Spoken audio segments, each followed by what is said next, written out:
No. Oh my God, I was did. trying to text. Both of them. I was trying to Oh my text God. you on the side. I'm Tom, used to that. I was like, Wait, how did I miss? Okay, everybody, welcome to our show. Wait, how did I misspell Diane? 2 N's. two ends. Oh my gosh, I have a am twin, so sorry. Donna, so they put 2 N's in my name as well. So now, so if you got here super early for "We're Gonna Need a Bigger Windmill," you could see the misspelling of the year. Mike, wow, I even had it right in my second one. I don't know why I didn't have the 2 N's. My apologies. Oh, that's okay. It We're- wouldn't be an episode of our show without messing something up. I mean, we're figuring this out. There's a pandemic. Like the world's a mess. We ask for grace. You've given it to us most of these weeks, so we really appreciate it. We're going to need a bigger windmill, which is always a mouthful. Whenever I type it in social media, it's like running out of like space for text. We have some wonderful guests. We're just letting everybody in on a Friday night with a new episode of Holey Moley. Get settled in. Feel free to leave comments in the chat or in the comments. We'll see them. We're happy to respond in the show. If you got questions for either myself, Pat, Mick, or Diane, we will do our best to answer what we can answer and all that fun stuff. But yeah, and if you're looking at the screen, you're wondering why this image is up. We're just shamelessly promoting a couple of putts tournament, our first tournament that we've ever set up, and need all the help we can get. It's going to be 2 weeks from now. It's going to be pretty simple. You can play around either the 18th or 19th. And if you have one of the top 6 scores, you come back on the 20th, and there'll be some money and prizes. If you do well, the prizes will be there regardless. But see a couple of eyes on the screen. I am going to attempt to bring us all in to view. Boom. Welcome, welcome. Pat, you want to kick us off? Yeah, let's do it. It's Friday night in quarantine. Somehow we are in September of 2020 and our 12th official episode of We're Gonna Need a Bigger Windmill. As always, I'm Pat Sheridan, co-founder of the Putting Penguin, which is a mini golf review website and also a professional miniature golfer, tournament player, and member of the World Mini Golf Sport Federation. So bringing the sport far and wide to across the world, and usually we got some Aussie viewers on our show at night, so hopefully they're tuning in as well. And my co-host, which would be, let's see if I can get this right. Yep, that way. Woo! is... Your co-host, my name is Tom. I go by Mr. T. My wife and I are known as a couple of putts. We do mini golf reviews. We play a lot of mini golf. We do design and consultation on courses. And like Pat, we are alums of season 1 of Holey Moley. We're deeply passionate about the game of mini golf and sort of becoming pros. I guess now that I've played in 5 weeks of a virtual league with like pretty ridiculous like putters, that the word pro is starting to sink into it, but I won't legitimately accept it until I go to the Masters. But we're thrilled in our 12th week of talking about Holey Moley and 16th episode. This has been a long pandemic.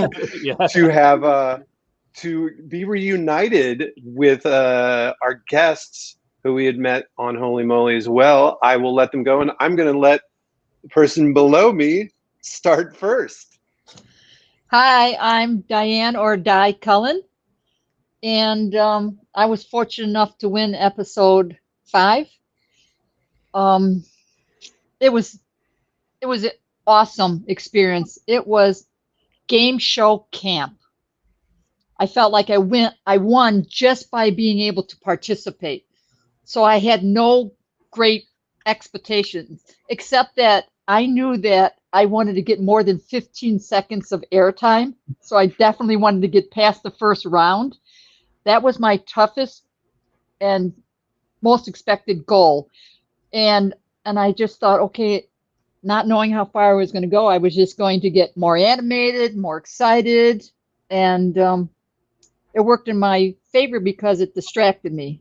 And it was so nice to be on the set. I think I had more fun behind the scenes in makeup, wardrobe, hair, and sneaking around behind the scenes, right, Mick, and taking pictures. Pictures that we knew we couldn't show anybody for a long time, but yeah, it was the best part. And getting to spend time on set together with my mom was a pretty cool thing too. That was when they got to combine the remaining small group from the other tent. I was so excited. And of course, the rules about not talking and mingling with the workers. Yeah, that didn't stop me either. And then our other guest, right down here. Very good, Tom. That's pretty good. I won episode 4 of season 1, the episode right before my mom's episode. Even though she had actually won before my episode, before I won, so I knew she had won before I filmed my final hold. Yes, mine got to air first. So, yes, I run a miniature golf tournament called the MC Mini Masters. Have done that since 1997, and that goes to 6 different courses in the same day. And then I'm a world record holder for the most holes of miniature golf played in 24 hours, 5,040. Check out the Mick's website, MC Minimasters. Minimasters.net. And hope to see some new faces there, especially your guys' faces. So that'll be exciting. One of the things, Mick, when we were playing and I had played first, even though they showed your show first, yep, I was so excited, floored, couldn't believe it, that I sent one of the runners out there and I said, listen, my son's out there now. Don't tell him till he's done putting, because I know there's going to be interviews and so forth, and I won't see him for probably half an hour. Let him know that his mom won. He'll be so excited. And she goes, oh, we'll see. I'll go out there. And what does she do? She tells him before he putts. No. Yeah. No pressure. Extra pressure. That was funny. No pressure. Plus, then, what did they do? They called me out there to say, hey, we need another interview with you where we want to retake it. I go out there and I see Mick like this, not looking good, looking just so forlorn. And I'm like, I talked to the escort and I said,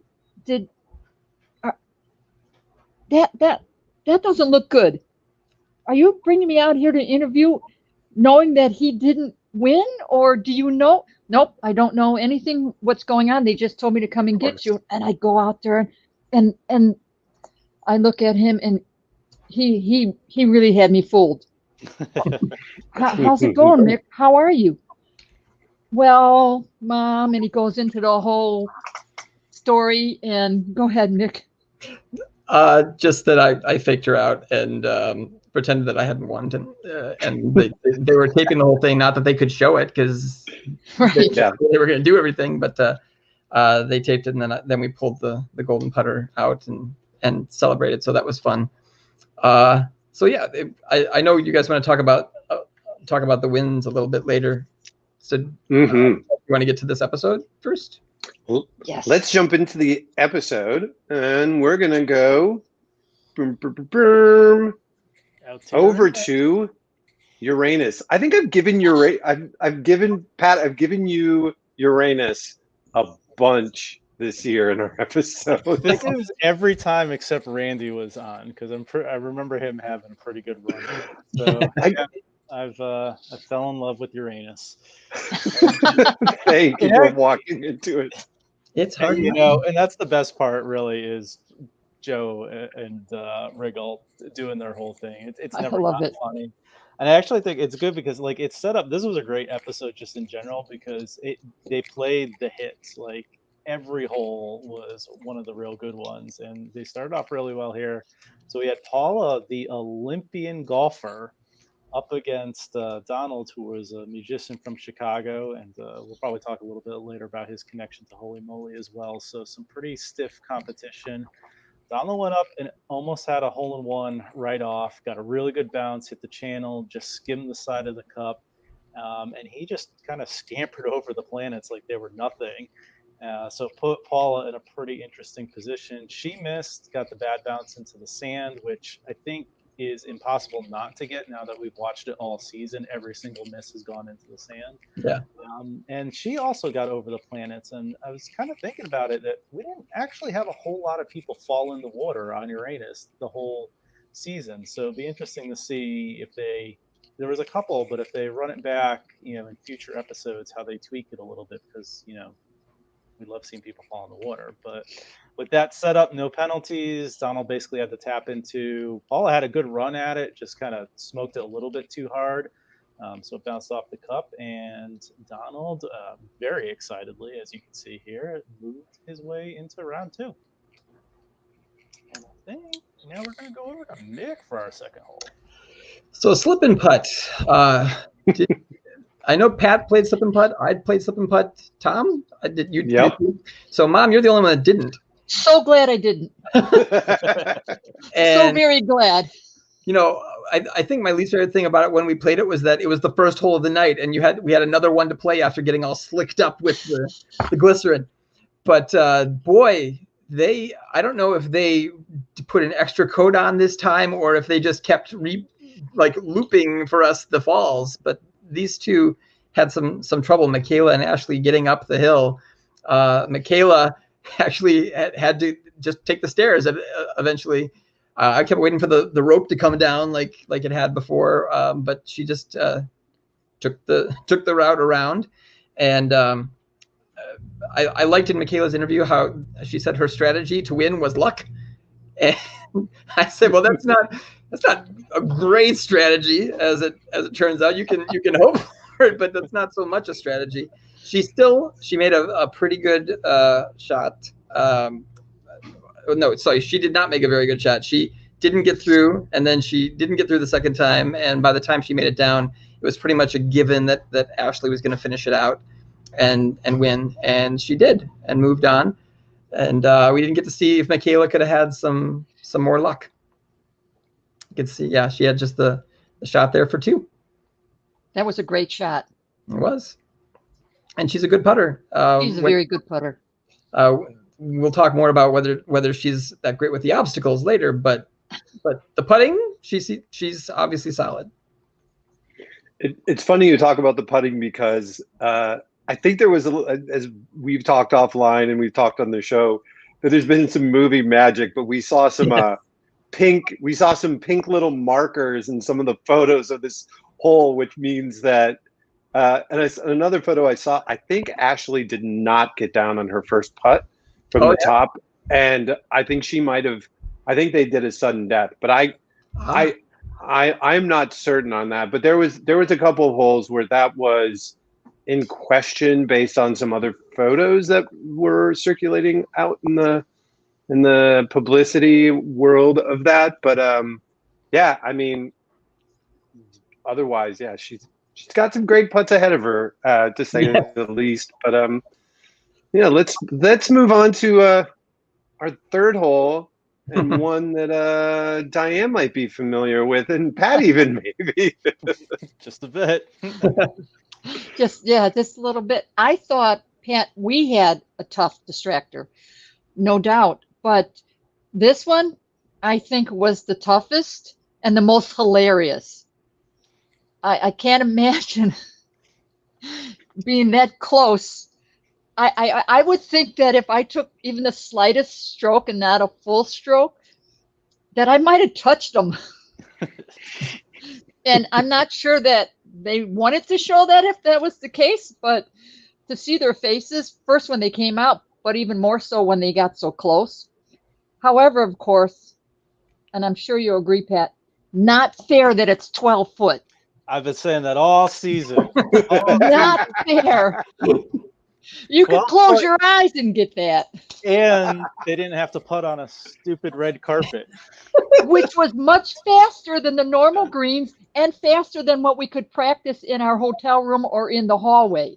Absolutely. And so that really threw me off. I'm like, oh no, this is like felt.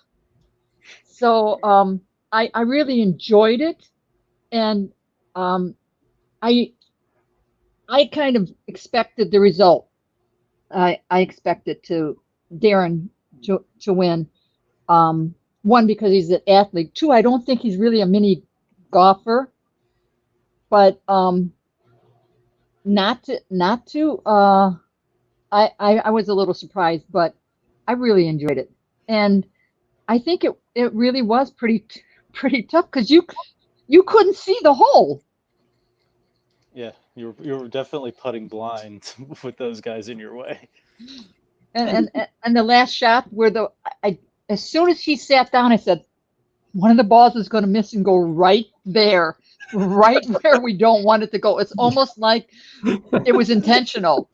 I'm like, that was the distractor, because now you're focused on, I don't want to hit that, so naturally it's going to be a magnet. Yep. And this is the second time we've seen an NFL player taken out by like an everyman, right? Yes. Yeah. Or every woman. Yes. That's right. Oh, that's right. That was earlier this season. I'd completely forgotten about that. NFL players this season, a testament to how big the show's gotten. Mm-hmm. Right. I do have to say, when I saw the sumo wrestler did the split and he had like kind of the spread eagle, I was like, is there any way that if they played like a wild ricochet shot off of like both inner legs, if they made it come back in, would they count it? Because I was just like, that would have been so amazing. We had, like, Robin and I had actually had, or I guess I was only part of it, had a hole that we wanted at a museum that was supposed to represent some sculptures that was going to have a person with their legs open that we could play off of. And I was like, well, you could play off of the angles on the inside of their legs. Unfortunately, the museum also thought that it might not do so well on Instagram, so they nixed that idea. But yeah, our second former NFL player down for the count. And yeah, Tony Holyfield, the used car salesman from Texas, although he's wearing all LSU stuff, moves on to the second round. And we go over to Putt the Plank, our last time seeing Long John Lovitz. And what I loved about in this press photo is he has a dog that's dressed up. If you see right by Course Marshall show, I wish they would have given the dogs some airtime too. But this whole has been just fabulous. Like, since the beginning of the show, the idea of a mini golf show on TV, I thought something about people walking a plank when they lose or getting wet seemed like a great idea. And when this hole popped up this year, I was just thrilled. And John Lovitz being kind of a foil in it is fantastic. The one thing that's really odd is, so this is a whole very like the way the first half of it sets up is you get your ball over to the other side by John Lovitz with varying amounts of eye patches based on how you putt on the upside of the ship, which is similar to, Diane, what you did on Caddy Smack with Steph Curry. Yes. And what I've been really disappointed is they really edited this like aggressively to the point where I think people probably just didn't do so hot. And you could tell, I believe, that Erica had the ball kind of fly back at her, and they showed Casey's ball go up and around the boat near the X. And that gave her the prime position for John Lovitz to hit it over with one eye patch, which gave her like a 10-foot shot. And then the two eye patch shot, Erica was in the sand. And as she said later when they got to the other side, boy, that's bad luck. Her putting didn't help her that much either. But the next step is you got to land that shark. And all season, people have landed that shark, but the dock hasn't really done them any favors. And Casey goes first in pink. She's what was she? The mini golf, the hot girl of mini golf. Hot girl of mini golf, yeah. Does some sort of blue balls site with her son.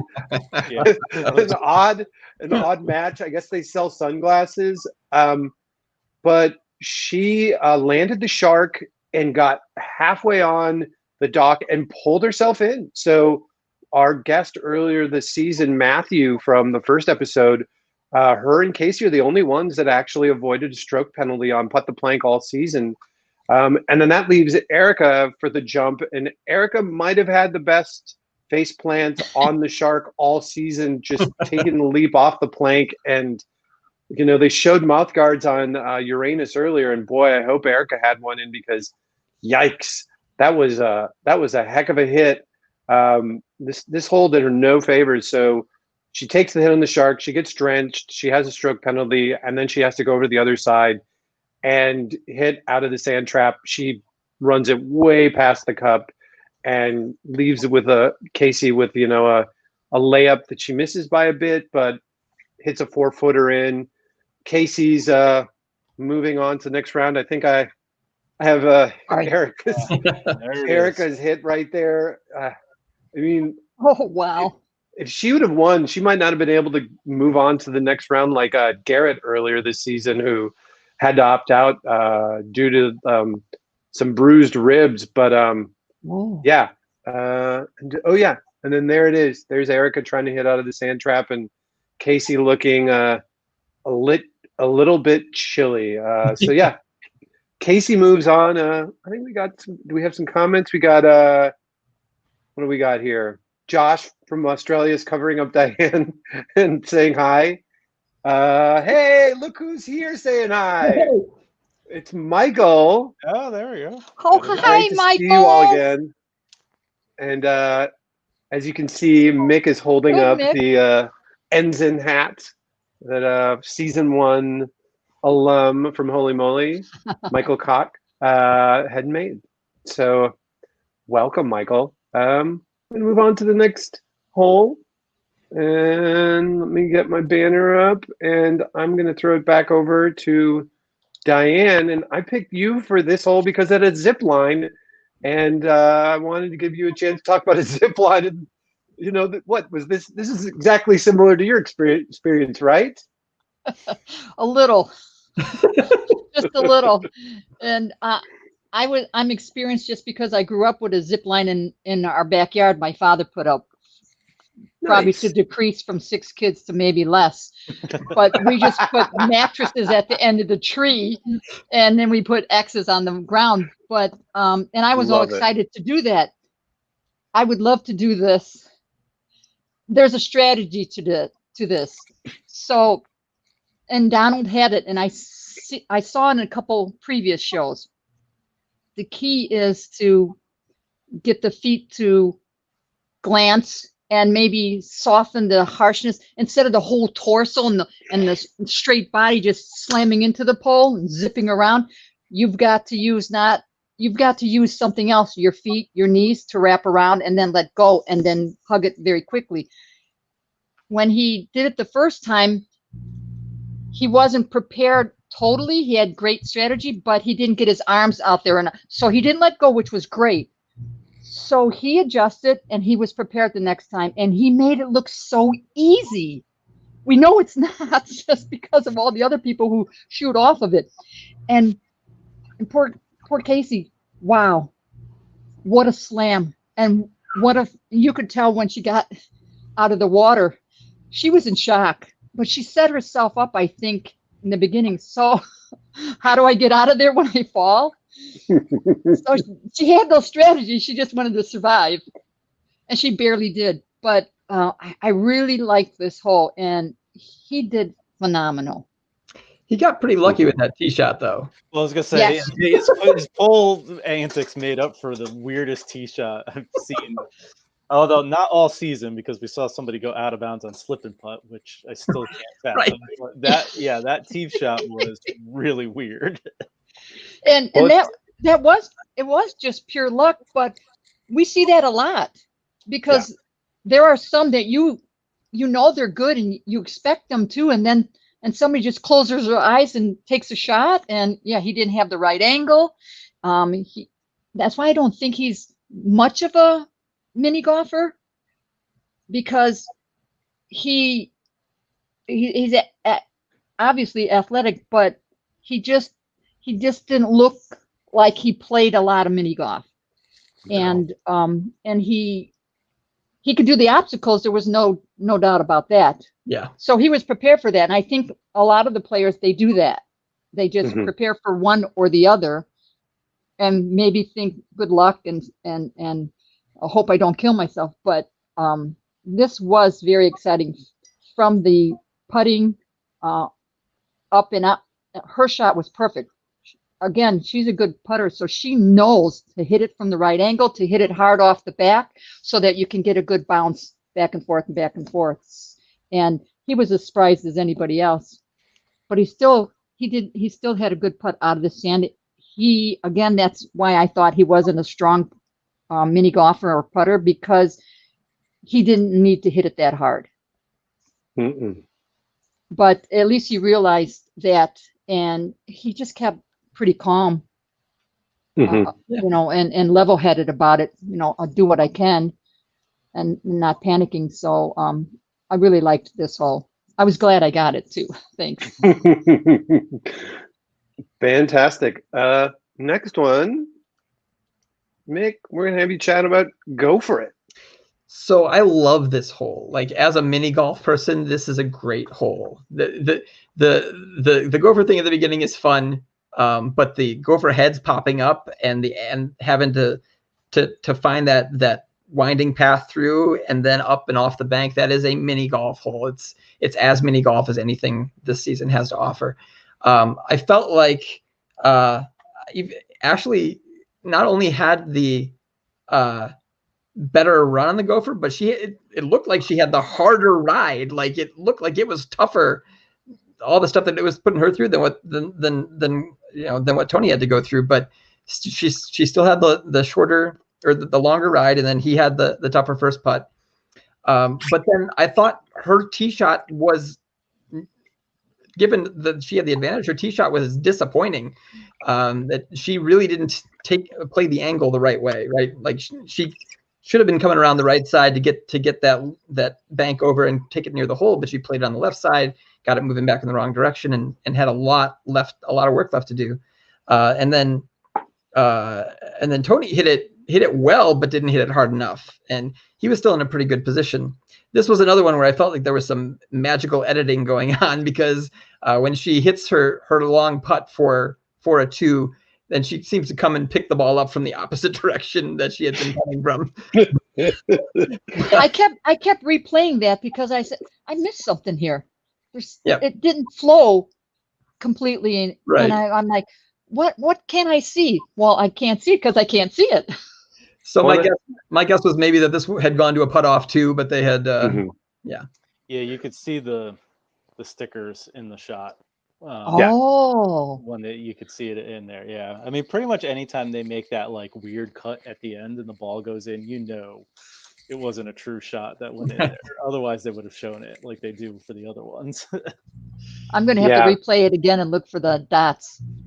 Well, and I'll be curious if in the specials that the 2 1-hour specials they're going to do, that if they talk about that a little bit, because I think it would do them well to dispel the myth that the show is like rigged or anything, and that in some cases they just show someone winning out, even if it isn't the exact order of the shots taken, because it's for time purposes, it would be silly to show it all. And we've talked about that a bunch on the show, but you know, there were some holes where they were great back and forths and it was like 2 or 3 putts each, and you show everything because why not? But then there were other holes where, I remember 2 people came back from Dutch Courage and I had to hit a 3 to tie, and someone else was like, oh yeah, like, you know, I felt really good about winning with an 8. And I was like, holy crap, you guys, like what happened? Like, I mean, last year there was Did we go on distractor? Right, Pat? Yes, right? Yeah, I lost count after 6, I think. And I was only guessing that it was 6. Yeah. Because we were just kept getting so close. But last year as well, when I was replaying them once I got home, I did spot where I knew that some people didn't put in that order, or I saw the markers and I thought, oh, they're doing this for dramatic effect and so forth. And I sorry, Mom, go ahead. We've talked about that before, right, Mick? Yeah, and I agree, Tom. I think it would be good for the purposes of just kind of dispelling the idea that it's scripted or set up, because those rumors persist online that people are like, oh, these are all actors, and it's weird to be on the other side of a conspiracy theory and have people saying those things about you when you were like, no, this was real, I was there. But I think sadly some of it is the time we live in too, is that people want to believe in wild conspiracy theories more than ever. And yeah, I'm sure that I have a feeling they'll get in front of it and kind of do what pro wrestling did, but it's like, okay, we're finally going to admit it. There's some stuff that's, that you're not seeing, but in the case of this, we're not faking any results. Like they told us that, all on set, that it's like there were certain, matchups that were set up from the beginning, but we don't have any predetermined winner. Anything can happen. And I mean, I think the first episode of last season was like great proof of it. The fact that Holly Fine, who was someone who played great, but was like an amateur golfer, beat like someone like Haley Hunter, who was like a LPGA like pro. And we saw that happen even with Donald. Like Donald just kind of whacked it over and got within 3 feet of the hole against an Olympian. And she hits it, 16 feet out of the sand and hits the pin. That was fantastic. Center. There was, I have no doubt in my mind that she might have won the episode if she would have advanced. But that's like the interesting twist of the show, is that like the obstacles totally matter. I don't know that Donald was a better, putter than Casey, but he landed that pole. I mean, there's something right. to it. I think the obstacles are the great equalizer. That's what's so fantastic, because look at last week. I think it was last week, 65 years old. That was incredible. She was as shocked as anybody. She just went in there for the fun, and I think that's the whole idea as well. And it's the great equalizer, because even to her surprise, she had some good putts, and she didn't do very well in the obstacles. Yeah. So I think that's what I love about this, and I think this season is what they intended last year, but because it was the first time, they didn't want to go too extreme. Right. Yeah, I agree. Mick, let's wrap her up and let's chat. Then we'll get to even more chatting. Sounds good. So, of course, at this point, I'm cheering for Donald, right? Because he's from Chicago. And he also said that when they gave his full name, he had a second at the end of his name, and I have a second at the end of my name. Yes. And most of those people are juniors, but some of us out there are seconds. So I'm pulling for Donald. And, his tee shot, again, for a guy who's not as accustomed to mini golf, he gets it through everything, but he clips that side of the second windmill, and so it doesn't quite go all the way to have a shot at the actual hole on the first putt. And then I don't know about you guys, but I saw the way he is approaching these blades and how he's like, like, oh, something's going to go badly here. He doesn't seem to have an idea of what to do. The fifth blade certainly made a difference. I know that a bunch of us here did this last year too, and with the four blades, it really wasn't that bad, as long as you got close and just timed it right. But this seems to be tripping a lot more people up, and of course that's what I'm sure the producers are loving.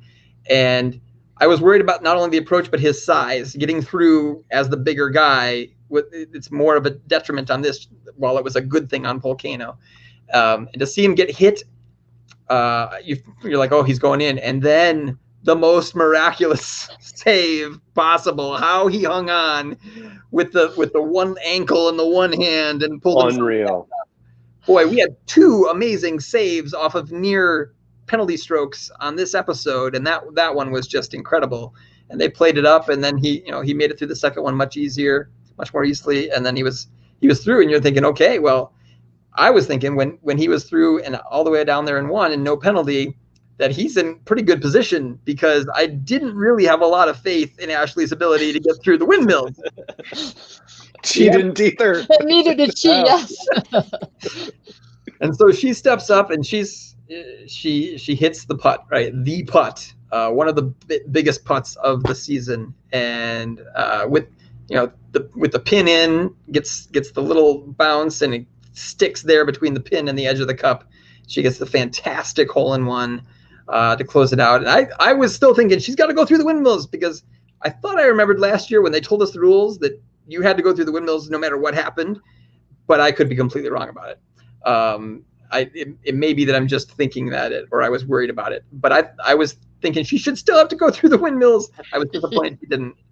But what a fantastic shot. And Donald was a great sport and super excited for her. So she's lucky that she didn't have to deal with the blades. I don't know that if the flag wasn't in there, that it would have played the same. I kept rewinding, and I thought, you know what? That could have gone maybe a little higher, and it might have circled around instead of around in. I thought that was very fortunate. It was a great shot, no doubt, but we've seen some close that just didn't come back the right way. So, but good for her. To ace it, that was fantastic. Yeah. And this is one of those PR photos that, in advance of the episode, I was like, ooh, like are they going to show this? Because it was like a clear, like, let's jump in the water together. I think slip and putt, it got like started last year, and then a lot of people did it. I think they're cutting it out, which I still have my regret of not doing it. I sort of like said, if I win this, like, I got to do that. And then Tanner was like, I kind of want to do it. And then Bob did it too, but it was like all out of order. So it was like, well, whatever. I'm glad that people are like game to just like be goofy and get excited and to play it up. And I hope in like the special they show more of the people jumping in, because there's a great photo of Noor after he won his episode, like 4 or 5 back, where he's like he jumped and pulled his legs back underneath him. And so it's this like amazing flying pose into the water where you're like, it's a great photo. Like, I want that photo of myself, and I'd love to see that on the air, but I'm sure they knew that people were hamming it up. But yeah, we have 12 episode winners now.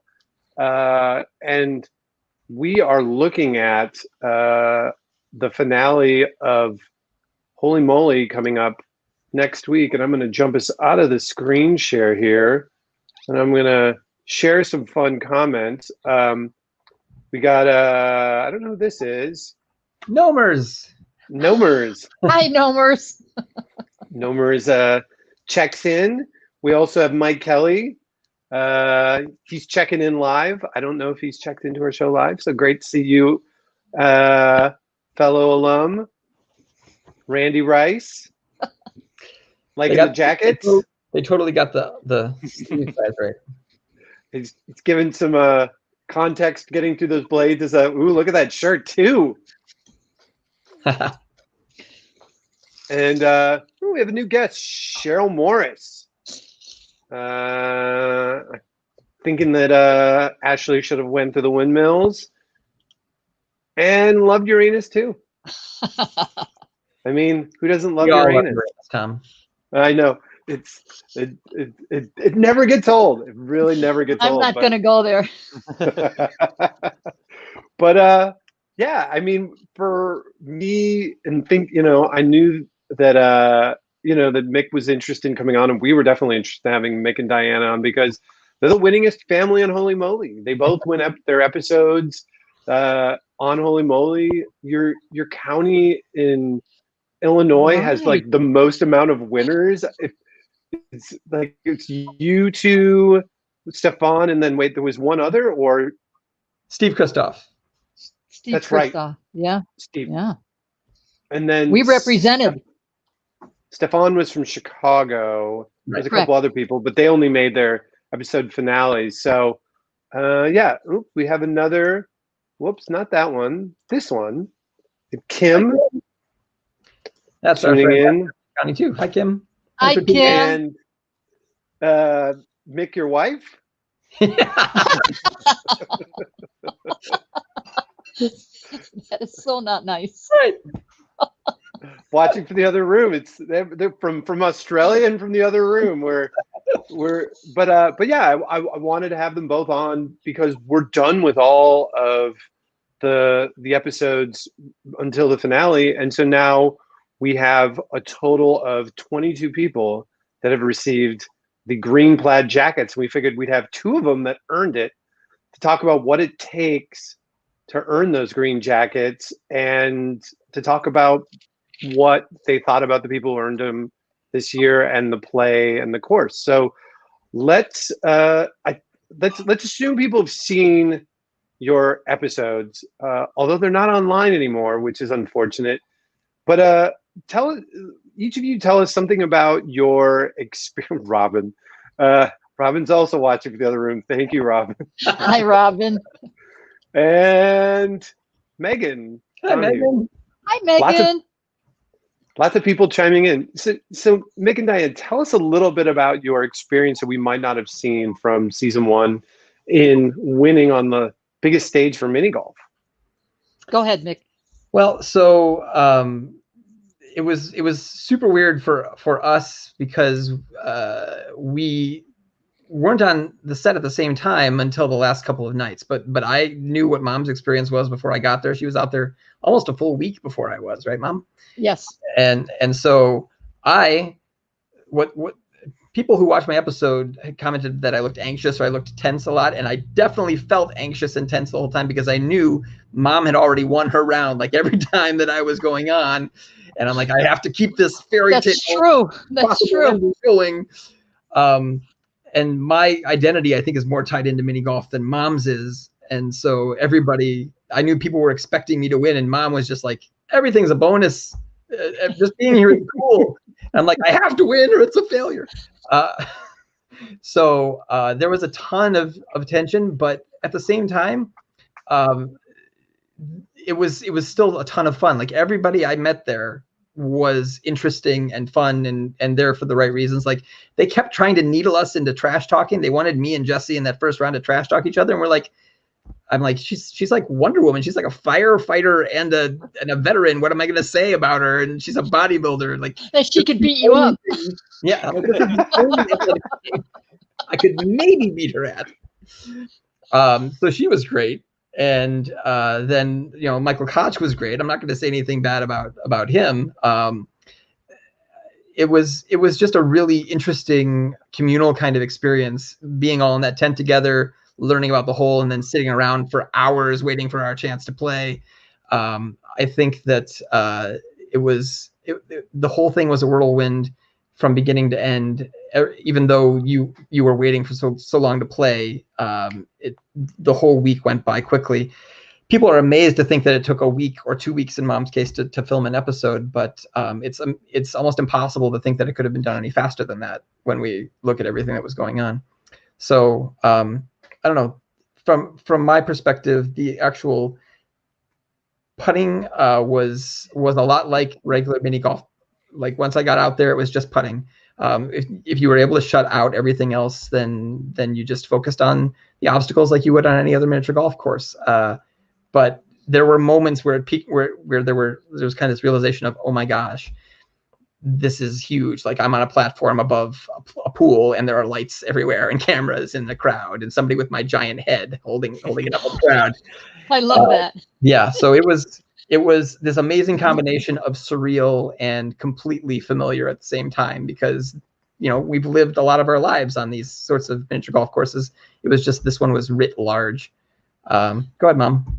Who would have thought when you were 4 years old, first introducing you to mini golf, Dad and I, that it would culminate to this? I mean, it's incredible. It's still a dream. I'm as excited today as I was when I first thought and knew I was going and coming back. And we lived it for the whole year, even celebrating the anniversary.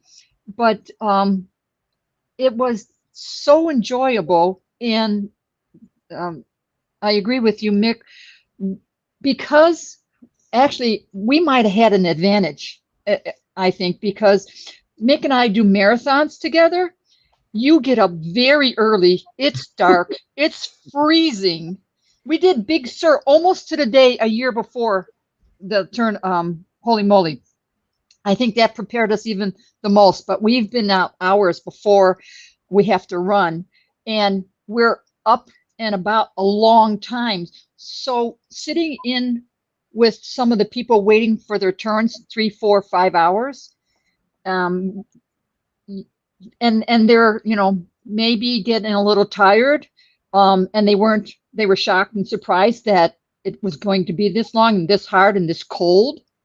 So I really thought maybe we have a little advantage there, but adrenaline and enthusiasm, that was the driver as well. And as long as you had your space blanket in between, that was very helpful.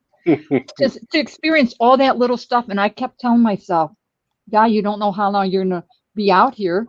Enjoy it. I just absorbed it and soaked it all in. And I just got the biggest kick out of it. I was not nervous at all.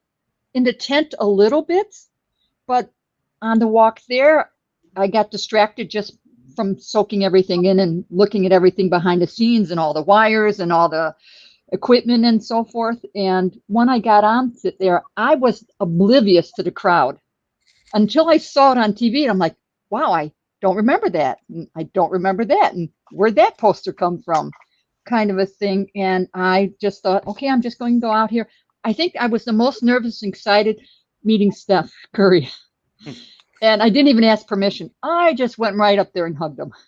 I love it. I really was just enamored by it. And I think I was more nervous with that than anything. But I was really hoping, not that I was trying, of course I was going to try to get as close to that pin as I could, but I was really hoping I would get the robot. And because I saw that he was going to be more accurate than Steph. And so I think that played to my advantage right there. And I thought from that hole on, I said, doesn't matter what happens. I'm advancing, and that was my goal. So again, it was like game show camp. And I looked at it that way. And the food was fantastic. It was never ending. The tents, although that first night we were there, there was no heat in there because it went out and nobody knew where to get more. So finally, maybe an hour and a half before we were going to go back to the hotel, we had heat. But yes, I absolutely just loved it. Well, I put it on my bucket list just so I could cross it off. We have another, I believe Brandy played against you, Mick, in the finale, yes? No, that was Mom, Viva Zapata. Was it? Yeah. Right, Mom? Yes. Yeah. Hi, Brandy. Yeah, I had Allison and Katerina. Yeah, That's right. And I had Ed and Brandy. That was fantastic. We have Josh from Australia with the question: who'd win between Mick and Diane? Mick has more MC Mini Masters tournament wins, and we have 3 different categories, or we have the elite divisions. Divisions. We have the elite, and the best that I've done is 3rd before we had the divisions. And I'm very proud of that. So that's okay. But Mick knows everything because so I'm actually winning vicariously through Mick. So it's true. It's right. True. And any given round, you could certainly beat me in a given round. And you have. I mean, in the Mini Masters, there have been 22, 23 Mini Masters, which means there have been 138 rounds of mini golf in those tournaments. And I know Mom has beaten me probably 20, 30 times out of that at least. So sure. Any round is, the smaller the sample size, the easier it is. But Mom's a good golfer. The Holey Moley win was no accident. She's a badass athlete in her own right. I just remember all the advice and coaching that you and your father and your brother would give me. I take, if I win by 1 stroke, I slaughtered those guys, Mike, Mick, and Matthew. To me, that's a victory in itself, and I just cherish it. But I have to say, I never played mini golf till, as you know, until your father introduced me to it, and how lucky I was to be introduced to it. I just love it. and I know that I can play it for years and years versus softball or hockey and or running. I'll always be able to, even if I'm in a chair, I'll be able to play mini golf.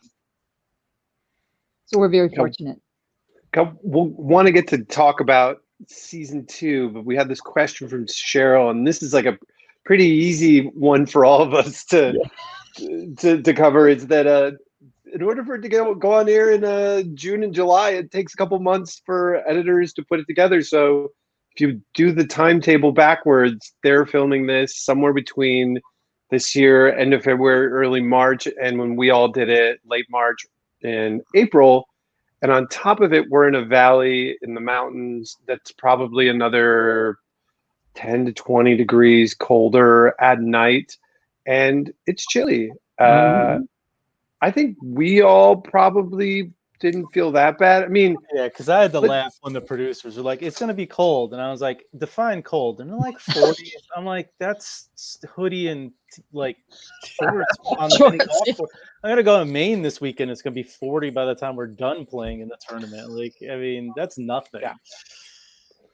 Yeah. I wore like a short sleeve polo, and people were like looking at me like, like crazy. And it's like, I'll throw my jacket for a little bit, but when you got, like, as Diane said, you get the adrenaline running through you. It's like, felt like it was like 100 degrees, and back at home it's like -20. It was like paradise. You're watching a bunch of windmills spin. You're sitting out in the middle of the night, living out like some sort of weird fantasy of being a celebrity in some odd mini golf world. It's like, I couldn't have been warmer. But yeah, it's California cold, and so you can tell where people are from on the show just based on like how they're just like shivering. And it's like the Midwestern folks. Like, I saw Stefan in the crowd at a few shots, not to belabor on this episode, but I saw Stefan from season 1 cheering on his brother Donald, and he just looked chill. Like, it's like 40 degrees. You see all these other people like huddled up.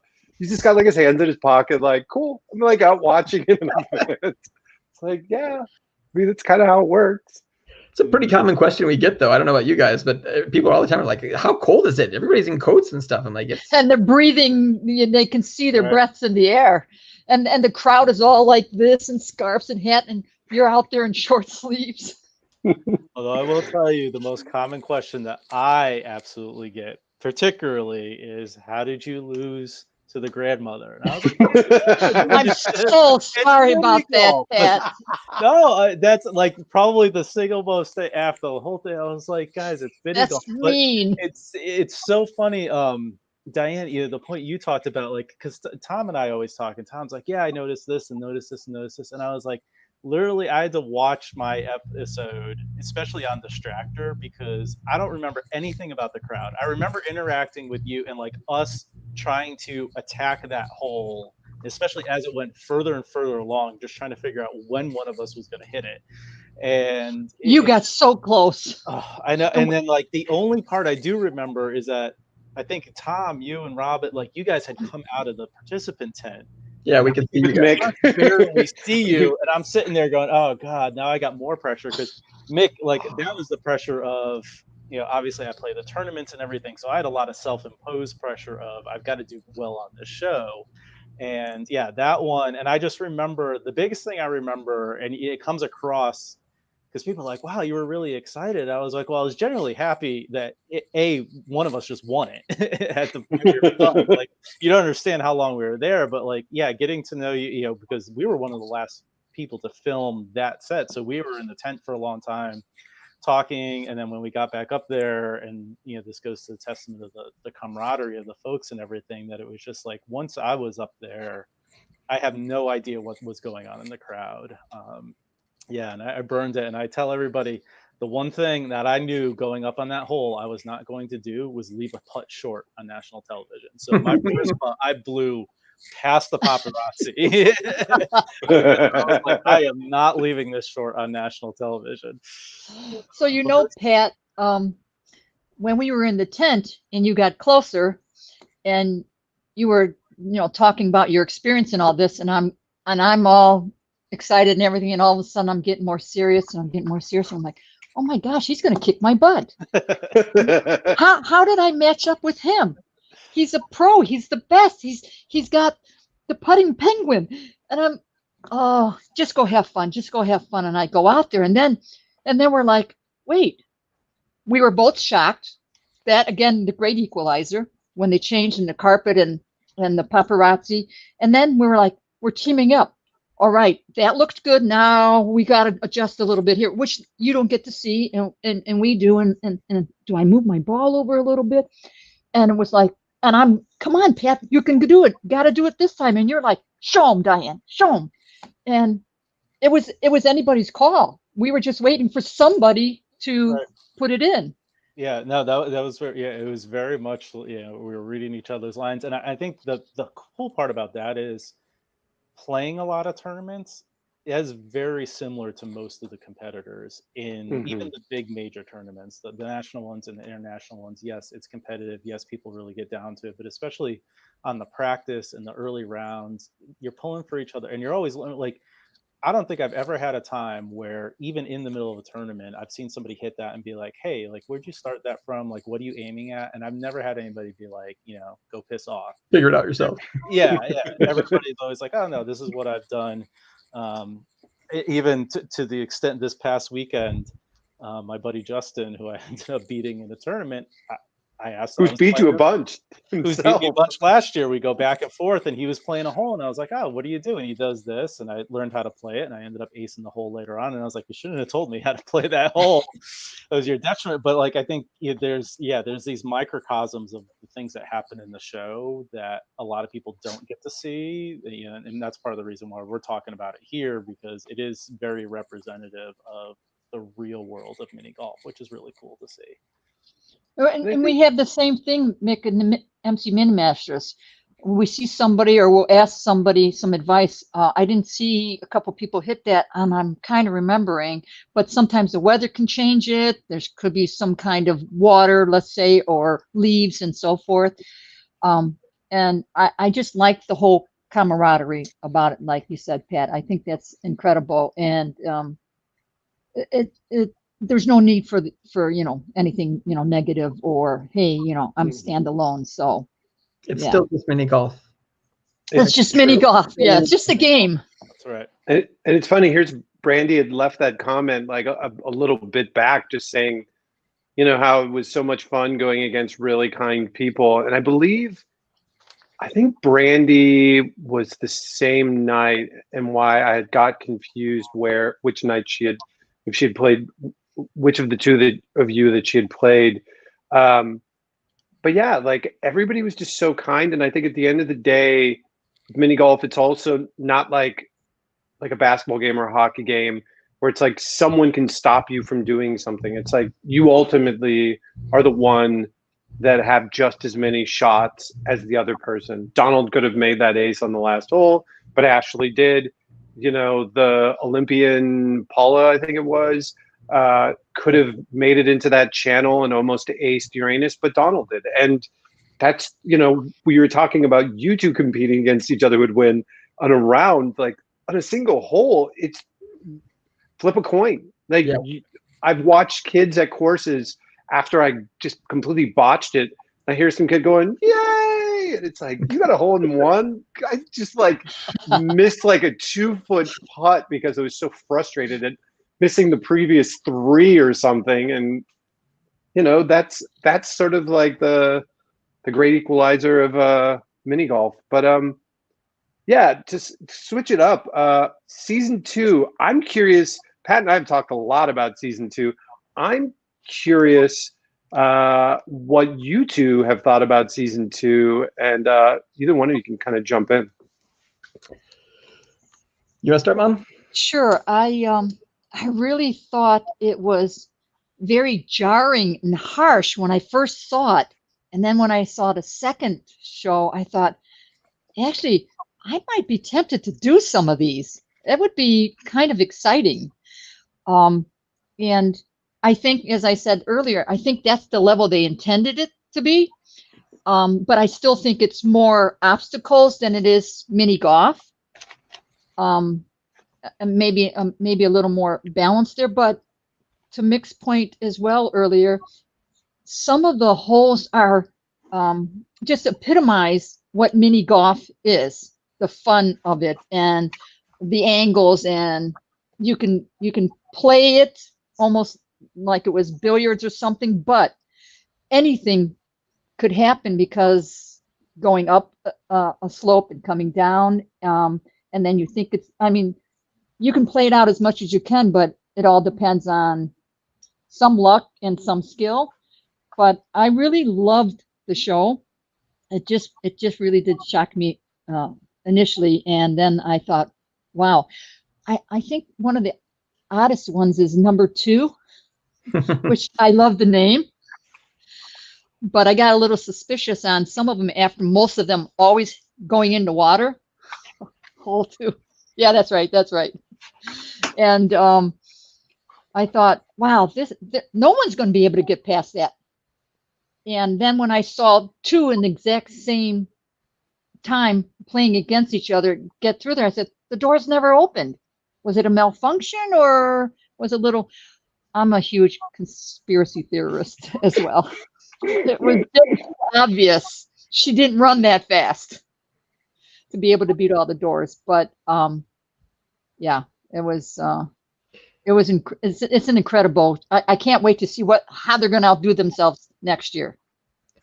Before I talk about what I liked, I'm curious if you could have played one of the holes that was on this year that wasn't on the first season, which one you would have picked? Can you guess? Can I guess?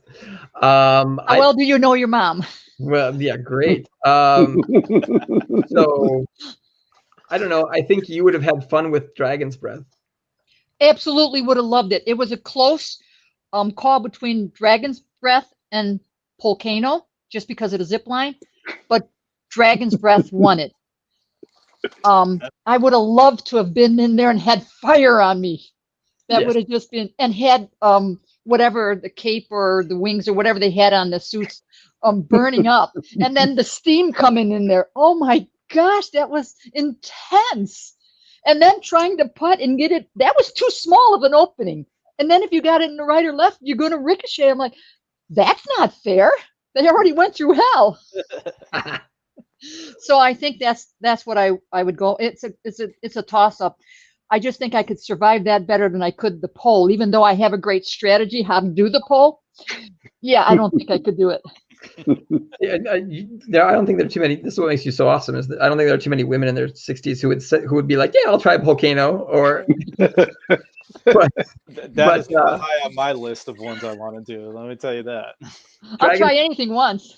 Dragon's Breath. I mean, I think both of us, as Cullen's like stories, and Dragon's Breath makes a great story. Just the experience of going through that would have been really cool.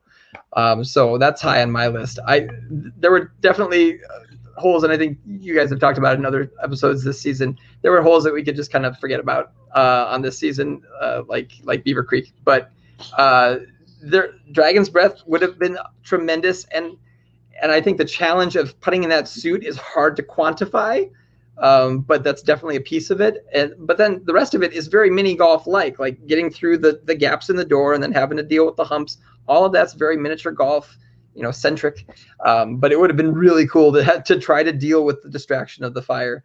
I think the outfits would have been very heavy too. Yeah. You got all that weight and that heat. Oh, and don't forget to putt. Right.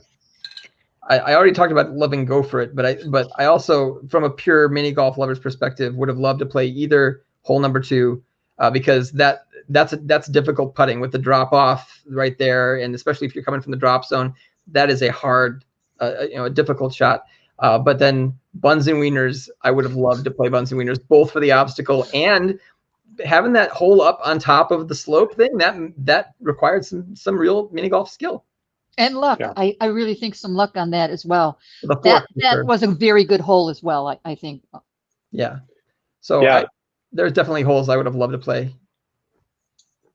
Yeah, it is really, like, when I hear people being like, that have like played mini golf with it, are like, yeah, I don't know, there's too much of like the obstacle element to it and not enough of the putting. It's like 75% of the holes, it's about the putting, and the obstacle comes into play potentially like saving you a stroke But some of those longer ones, like Go For It, Buns and Wieners, maybe less so on Putter Ducky. But, those holes, getting the stroke penalty doesn't kill you. Like those, the one person got a hole in one on Putter Ducky, so they didn't even have to run it. Same with May on Uranus. So, I mean, there is always that possibility that you can completely avoid that if you just get in the putt. And so, I don't know, there's something really like satisfying about that. I'm glad there's some aces this season. I'm shocked that there was so many. There's only 96 competitors versus last year, which there's technically 119 because Joni never had to compete against anybody. But there were 25 less people playing the course, but there were more aces. So go figure. But I'm glad that was it. That was in play. Can I fix my color? What am I fixing my color? Oh, sorry. I was reading my own comment. Josh Mars asked if we had met Course Marshal Joe. And I almost commented on my own comment, but I'd fixed his collar. His collar was turned out, which watching this season and how much they play off of him is kind of funny that they're sort of like put him as the foil. What do you think about this season as far as the other like added stuff, the animations that obviously are due to like not being able to go out and do the moment with Curry that you guys got to do? Like, what do you think of the rest of season 2? I like the animations. I'd like to see myself as a cartoon. Right? 100%. Right. I mean, we got to experience the studio, but I think I agree with you there, Mick, because I think it's kind of cute. It's quite a variety of everything going on there. How they play on Marshall Joe, and then the cartoons, and then the golfing. So yeah, it was a good variety. I had a question for you, Tom. Mm-hmm. You were there, right? You went to one of the shows. Maybe not. I haven't talked much about that, but I might stick out a little bit. I can't. I have to go back and see if I can see you or not. But so if you look for a blue jumpsuit and a red hat. Okay, excellent. So like with Donald on the Dutch Courage, and he almost falling off, and then last year we had the one guy in the gray outfit who threw himself underneath the blades to get in, right? So that's not where does anybody know if there were any certain rules that, like with the duckies, that you had to run it? I think that if I played that hole, I would have crawled it like an army guy, or scooted on my back or something to just get underneath those. I wonder if they would allow that. We haven't heard that from any of our guests this season about like last year. I think those of us that played Dutch Courage, there was very much like a rule, like you can't dive forward, which Jimmy did. And like some people had called him on it. But there wasn't really that this year. I think maybe with the fifth blade, they weren't really concerned. I'm sure they didn't want people to just like go on their stomach and shimmy underneath. But yeah, I'm sure there were some rules that they were giving them that we weren't aware of. But yeah, I did notice that people, when they started, they didn't really stop when they went at putter ducky. I do know that Morris, who did hole number 2, who tried to fight his way through it. The doors? Yeah, the little behind the scene was that they made him jump in. That was like against the rules. He couldn't like just fight against like all the characters. Although I wish he would have taken the extra step and started throwing them in, and it would have been this like tackling, just like you're out. We'll see. But yeah, I didn't hear anything about real specific rules. The only other thing that we heard was, I think with like wearing glasses and mouth guards, that I think glasses weren't allowed in most cases, and they wanted people to wear mouth guards on some stuff. I remember hearing that, but that's about it. I don't know. I think it was a little bit more free flowing. I'd imagine on Dragon's Breath, they were probably really, really concerned about the safety of the people going through that one. I mean, the weight of that gear to try to putt in that just seems like a massive disadvantage. The fact that anybody got it through is impressive to me. But yeah, I don't know. Definitely. I mean, I'm hoping they're going to let us a little bit behind the scenes. Last time we were doing this episode, or one of these episodes, we had no idea they were going to do these bonus, extra episodes both next Thursday after the finale and the following Thursday. And I think for Pat and I, we're like, well, maybe we'll come on afterwards, but maybe there's going to be stuff from season one. We know there's a ton of stuff on the cutting room floor of people in their, golf carts. I think it's pretty well-worn ground on here, and I think it's well shared out there that like everybody from season one did multiple holes in the first round, in some cases 3, but they only ever showed 1. So some of us, it's like, I only got to the second round, but I played more holes than some people that won episodes. Right. So, or that got to the end of an episode. So it's like really weird how the experience this year was really like cut and dry. You got 1 hole, and that was tough. But I mean, for us, and I had kind of posted about this when I put up a review of a course this week, that it was all sort of like a mystery when we went out there last year. I think this is the thing that nobody knew what it looked like. Nobody shared any photos of what the course looked like. We were told it was a mini golf and it was going to be wild, but we weren't told whether they were reskinning an existing course. We weren't told what any of the obstacles would be. They had thrown us a bunch of red herrings about, learning how to like balance on one, balancing on one foot and putting. And I remember practicing that. And so there's all sorts of stuff. And then we got out there. I wasn't sure if it was a show where we might be playing a round of 18 and people would get eliminated as we went along, or, what it ended up being is that you could get eliminated that our first night out in set. You lose both your holes, you're going home. And we all bought tickets to be there over a week. So we were really just, signed on to this thing that could have been a really, really short thing. So I know for me, the adrenaline after the first night after the first hole where I tied it, knowing I could come back at the very least for a tiebreaker was like, like seeing the whole set and everything was just a relief, because all I wanted to do was play as much as possible after I saw it. And then they told us, well, by the way, you only are going to get to play a very small part of it. And the only way you play more, you have to be good. And it's like, wait, I didn't know we had to be good for the show to like play more. I just thought we could at least advance, and then like you could be the person who has the terrible score, at the end of it, of a tournament, not like you get dropped in the water and you don't get to, hang out anymore.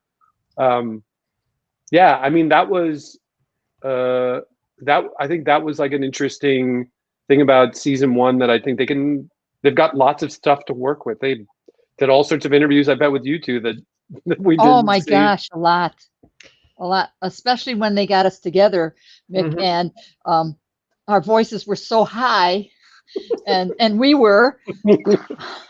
It was just incredible, and I'm like, oh my gosh, because as you guys probably already know, I can ramble on. We're okay with that too. I had the Jeannie Mai interview after my first round match, and I was all excited and thinking, this is great. I'm doing like a sideline reporter interview, and nothing was on the show. Yeah, that would have been fantastic. I talked about, I mentioned Richard and Emily, and that they're like, what would you do if you won 10,000? And it's like, oh, we'd go to the UK and play a bunch of mini golf, and then we'd go to Australia and play a bunch of mini golf. They're like, you would take your $10,000 and just play a bunch of mini golf? And it's like, what do you think we're gonna do? We've built mini golf holes. Like $10,000, like it's not gonna build much. We don't have room in our yard. We already have a mini golf hole. It's like, we're not gonna build a course. We're not gonna start a business with $10,000. No, it's then you don't have to pay yourself to go there and play. It's So that's $25,000, Yeah, 10 after 25. tax. but 10 after taxes. But yeah. Anyways, we'll see what that is. Let's talk about some of the putters and the champs because we are going long. I brought up Pat's power rankings because he sent them over to me earlier after this episode of how he has everybody from the 12 episodes set up. Yeah. So before going in that, I did some stat work too, because I was kind of interested in seeing, like, I've been tracking the combination of holes that people have been playing. And I know it's a little bit weird because some holes play more than others.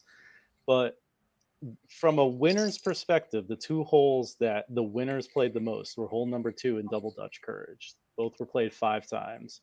Then Dragon's Breath and Slip and Putt were both played 4 times. So out of the 36 possible holes from the winners, and then on the other end of the spectrum, only once for Beaver Creek and Putter Ducky.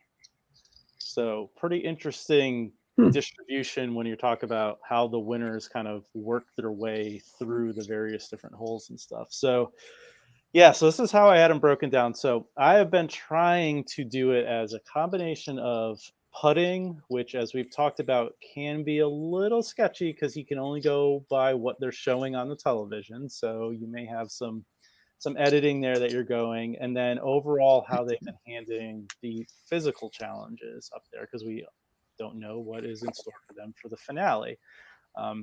So trying to match them up, I think from as I look through and do, I feel like the top kind of 4 for me really are my contenders in terms of what they saw on the show was an excellent combination of putting and challenges together. So like Chelsea being number 1 out there, she put every hole she played, she putted amazing, and she handled every physical challenge, and it was tough physical challenges. Uranus, Dragon's Breath, and hole number 2.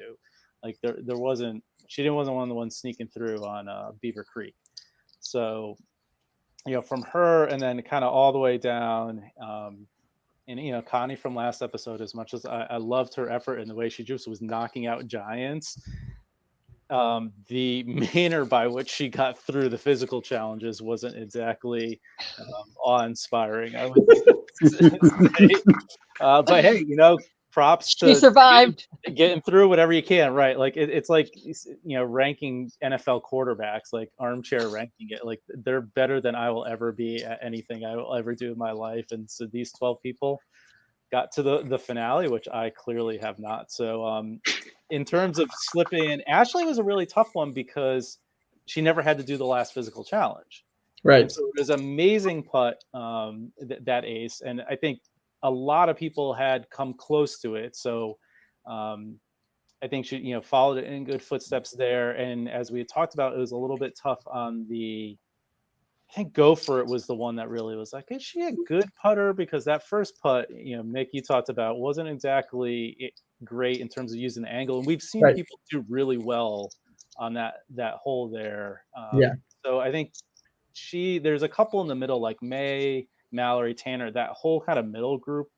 I feel like it go either direction depending on what they have, but I really like Chelsea. I think Nor did amazing, and David and Eric were great putters. So I think if the scale is tipped a little bit towards putting, that's who I've got on the top. I feel like it's going to come through one of those 4, and we'll find out next week. What about you two, Mick and Diane? Yes. What do you think for these 12? Do you have a sense of who do you think could win the whole thing, or that's going to fare well? And I'm not good at remembering all their names, but I was really impressed with Eric. I thought he was a good putter. I agree with 1, 3, and 4. I thought they were those are good choices, but it's the obstacles, so I can't really say, because if they can survive the obstacles, then and they're good putters, that could do it. But I'm really leaning towards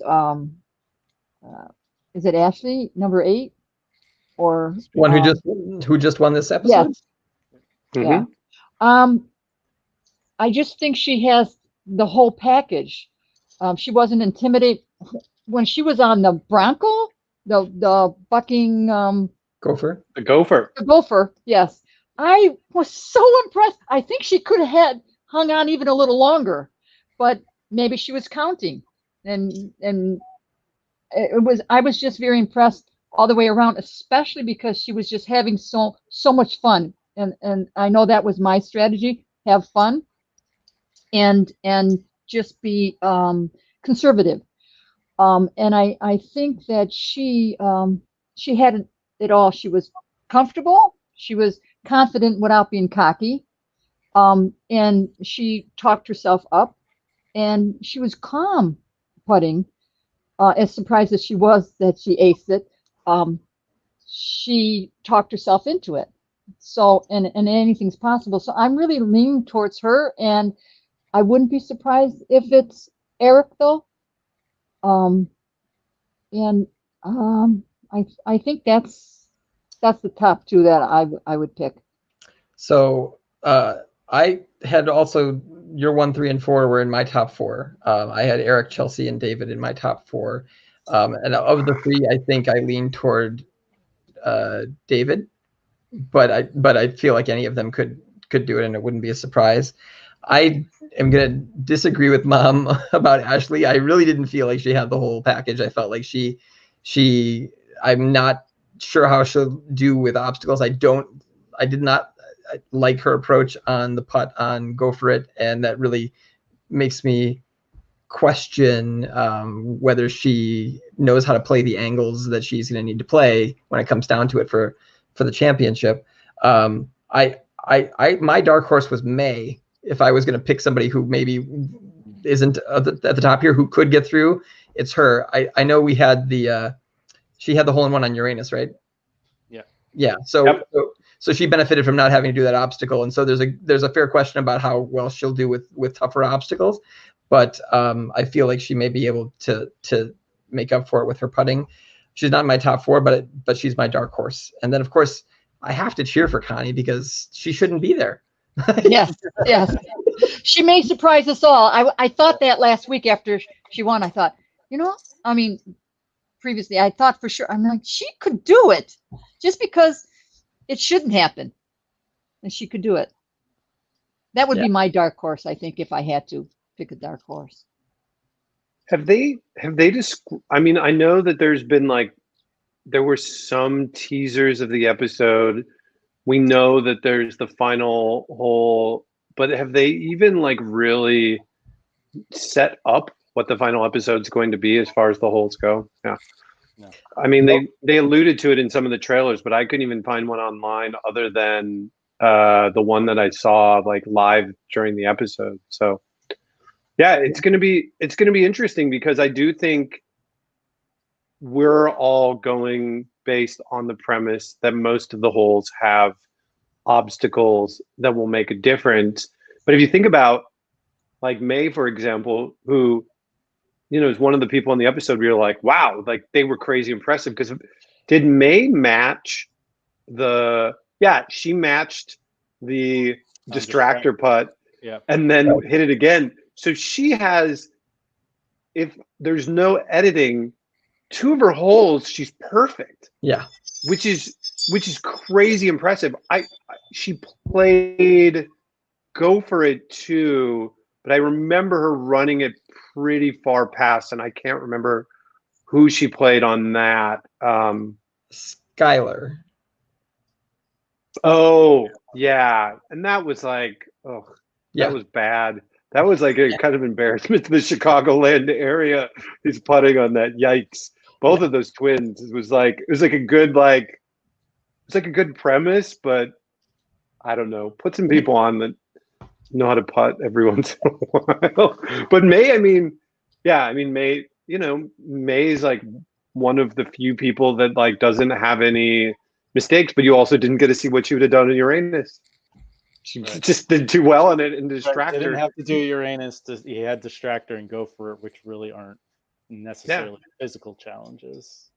Which had no opportunity to ever get soaked, because she was never going to have to run Uranus unless she didn't get the ace. So, yeah, there's a lot of a lot of big question marks. It's weird looking back, like how long ago this started and how long we've been following this. I was thinking about that today, that the season started in May and we're going to go into mid-September. Last year it ended right at the end of August.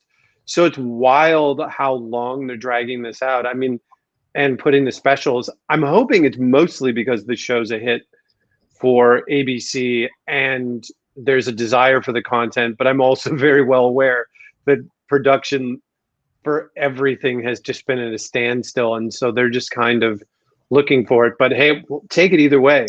We've got 3 more episodes of. Confusing though is next week the finale is up against Texans Chiefs opening day of NFL like the same exact time. That's boy. I guess we'll see how that plays out for their ratings. Everybody, well, we'll say this way: everybody who's not a fan of the NFL right now, go watch some Holey Moley instead. Yes. I think it was perfect timing to have this a longer season for the show because of COVID. Right. Yeah. They really just lucked out getting it done just in time and having some COVID breakout as well. Whew, that was very fortunate. And with regard to the final, I'm wondering, I'm playing different scenarios in my head, just like when we first went there and wondering, well, how are they going to do this? It's going to be 18 holes. Are they going to have the top 5 or what's going to play out? I wonder, will they all be playing the same holes as they get up there? Will it be variety like it has been, all summer? I'm so curious. Other than, of course, the final hole, I can't wait to see what it's about, because some are a little more difficult than others, and how they pair them up and all that. And then also I'm thinking about how are they going to change the volcano for next year? What could they possibly turn it into, right? And some of the other ones, will they bring the logs back? And a variety, with that. And the gumdrops, will they have something that they didn't have this year and bring it back, or how are they going to? We're never going to see Sweet Spot again. We didn't see it the first time around. Yeah, that's true. It's funny, they brought it down to this hat that I got from a friend was in Nashville, and it's because she had went to the Holey Moley pop-up that they had to promote season 1, that they had Sweet Spot at it. So they're just using it as like a marketing prop at that point and traveling it. I thought it was awesome, but yeah, I mean, it's hard to know like what they'll bring back. I mean, they didn't really use the one that Mick and I played, the wave on Surfer Turf. Yeah. They didn't use it that many times this season. I didn't go back and count, but it's weird. There's a handful of holes like Beaver Creek and Water Hazard and Putter Ducky that didn't feel like they got played hardly at all. It just felt like a lot of hole number 2, a lot of Double Dutch Courage, and then a mix of the others, which I think is honestly for viewing makes for way better experience. I had so many friends that I was getting them hyped on the show, and then they're like, yeah, I kind of know it, like what's going to happen. Like they're going to play the same hole at the end. And I like that it, I think every hole other than maybe like Putter Ducky and Beaver Creek, I think they finished and go for it. I think they finished an episode on all of those holes, which is cool. Like the other holes, which is super cool. But we could probably go on for this forever, and I gotta like pull us back in and probably get close to wrapping. But I'm excited to see what happens, and we're gonna have at least another 2 episodes coming up in the next couple weeks. The hope is we were not able to find a time next Friday to do an episode of the show, so we're gonna do the following Tuesday or Wednesday, and we're likely going to have 4 to 5 people recapping the holes that are going to be played on that episode, including Molly Peterson, winner from season 1, and Jennifer, who had the first ace this season, reached out and was like, yeah, we should have the person who had the first ace on Holey Moley on. And knowing a little like inside baseball, I do have the person who won it all lined up for that episode. So it will be, which is why I haven't commented who I think's going to win. Funny the whole season. I know a few things, not everything, but yeah. So that, stay tuned for that. But I think we'll probably even do another episode after that and see what they throw out there from the archives. But for now, we're going to wrap it up like we always do with a little bit of mini golf world happenings. Pat, you want to run at it? Yeah. So coming up, and the reason I won't be available on Friday is I'll be up in Maine getting ready for the Maine Open, which is the next day. So Saturday the 12th, still open. 8 rounds we play on Saturday for the Maine Open. Wow. So we'll be doing that. Yeah, it's one of the longest tournaments in the Northeast. Some years it's 10 rounds over 2 days, but we're doing 8 rounds this year. So if you're up in the Boothbay Harbor area, want to play some mini golf. Is that Dolphin? That is Dolphin. Yep. We were in Boothbay for our honeymoon. That's why I got to play it. Awesome. It's a great course. Looking to hopefully keep my streak alive of now 4 straight years in the top 2 of that tournament. So I'm pretty happy. Good luck. Thank you. And then the next weekend we have our tournament, Putting Penguin tournament over at Matterhorn Mini Golf in Canton. We're playing that on Saturday. So we got that coming up. Just to pitch, the Masters in South Carolina and Myrtle Beach is still on as of right now. That's October 8th through the 10th. Wow. So they'll be having that. I don't think I'll be going this year with everything that's going on, but it sounds like they're hopefully going to have a pretty decent turnout, at least from folks in the area, because I know they've been playing a lot of tournaments down there. And then Tom, I guess you could talk about it. I could talk about it. Tomorrow we are going, you alluded to it before, we still are playing in the Putt 18 World League, which is the putting mat, virtual putting. We go tomorrow to 1 o'clock Central? No. 1 o'clock Central and 1:30 Central. You're going after me. Yeah.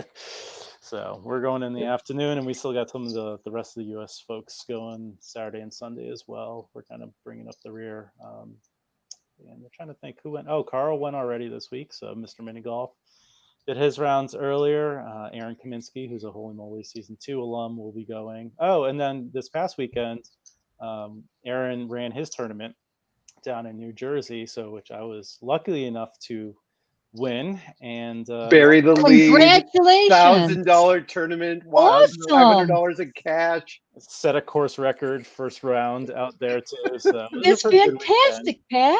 But buries the lead. It was a good Holey Moley weekend because we Arnie was down there and played. Aaron was running it. We had Evan Rundgren and Joe DePrima from season 1. They all played, so we got some awesome Holey Moley alum and some discussion down there. It was great meeting Marnie in person as well. So that was really cool. So there's a lot of mini golf stuff. It's been, the fall is usually pretty busy, and especially so this year with a lot of stuff back ended. We hope to see you both at the Mini Masters, MC Mini Masters next year. Yeah. I have a little surprise for you guys. Ooh. I mean, you didn't really. All you had to do is say is like the Mick Mini Masters, and we'd be there. I mean,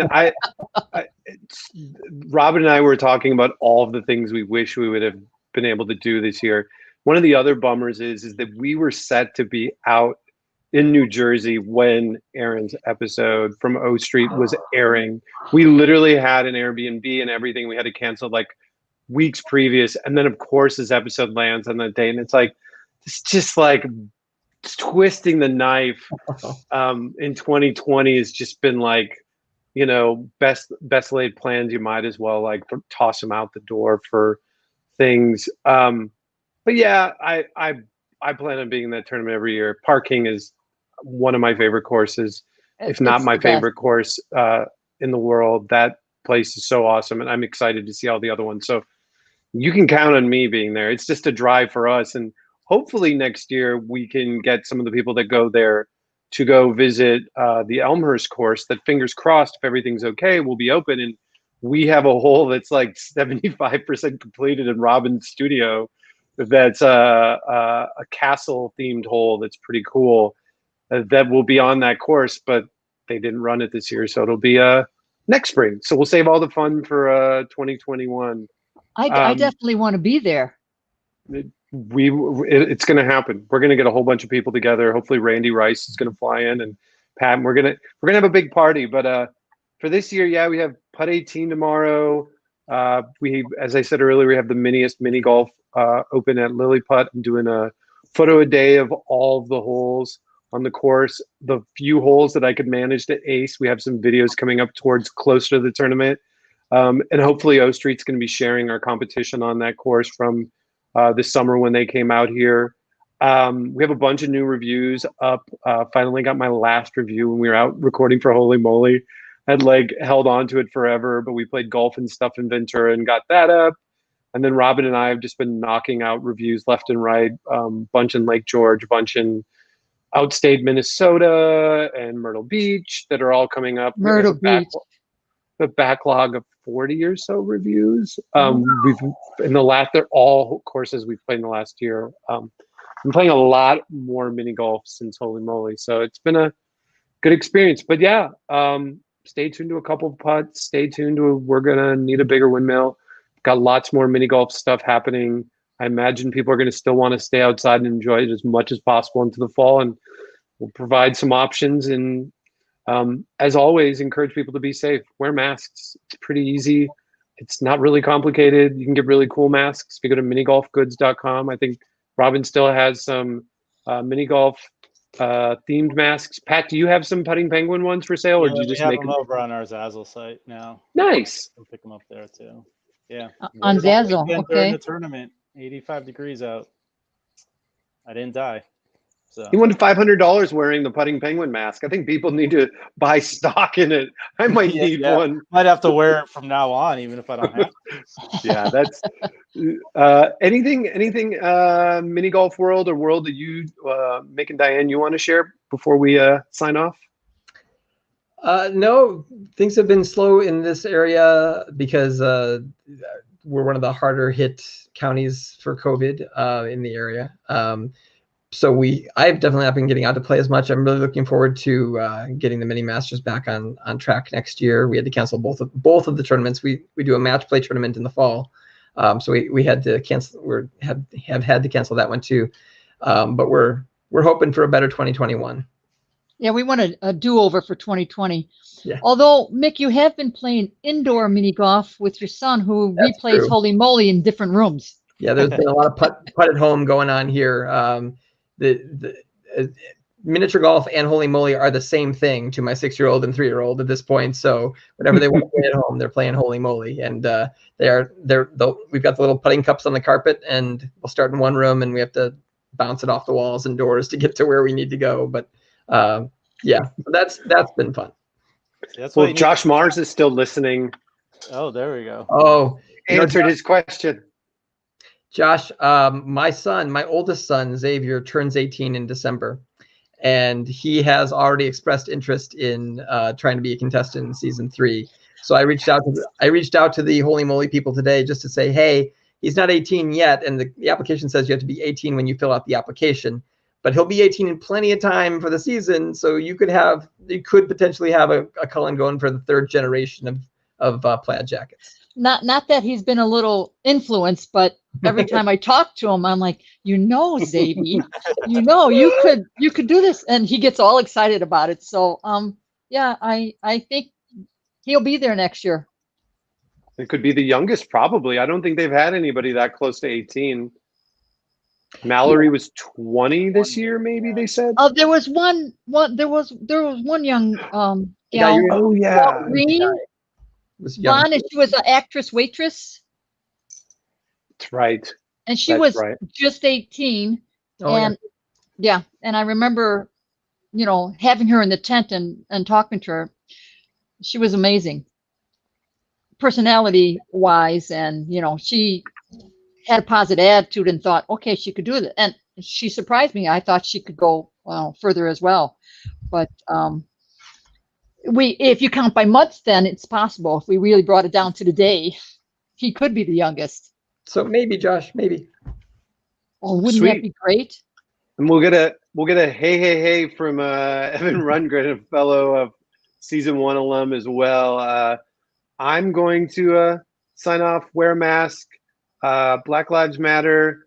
You're not supposed to be political in this era, but if you are somehow voting for Trump, you should probably vote on November 4th, or just don't go. Just stay home. So that's my opinion. Pat? Ditto pretty much all of that. Like, let's get stuff shaped up, because as these guys talked about, we want 2021 to be a do-over of everything, and we want to go back to do everything. So just wear a damn mask. It's not that hard, people. And my birthday is inauguration day, so if you were looking for something to give me, there we go. So I'm just going to say, get out there and vote. Mm-hmm. Wear your mask, and Black Lives Matter. There we Black go. Lives Matter. Thanks Wonderful, for having us, guys.